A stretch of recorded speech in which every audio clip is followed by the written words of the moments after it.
औज़ुबिल्लाहिमिनश्शैतानिर्रजीम बिस्मिल्लाहिर्रहमानिर्रहीम। क्या वज़ू के बगैर मोबाइल में कुरान मजीद पढ़ सकते हैं, कोई मसला नहीं है। इसलिए कि स्क्रीन का जो है वो दरमियान में स्क्रीन हाइल हो जाती है। इसलिए कि वज़ू मसलन नमाज के लिए वज़ू शर्त है। कुरान मजीद को छूने के लिए जब लफ्ज़ों को हाथ लगाते हैं तो वज़ू शर्त है। लिहाजा यहाँ जो है वो आपके दरमियान में स्क्रीन जो है वो हाइल हो जाती है। लिहाजा आप वज़ू के बगैर भी कुरान मजीद मोबाइल में पढ़ सकते हैं। लेकिन वज़ू खुद एक इबादत है। इसका इंसान की ज़िंदगी पर, उसकी बॉडी पर, रूहानियत के हवाले से और इसी तरह कुरान मजीद के पढ़ने के हवाले से यकीनन असर है।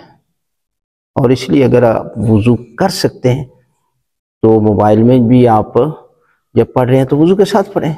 लेकिन अगर आप गाड़ी में इधर उधर जा रहे हैं और आप कुरान मजीद पढ़ना चाहते हैं तो पढ़ लें, कोई मसला नहीं है। इसी तरह ज़िक्र के लिए भी आप बगैर वज़ू के ज़िक्र कर सकते हैं।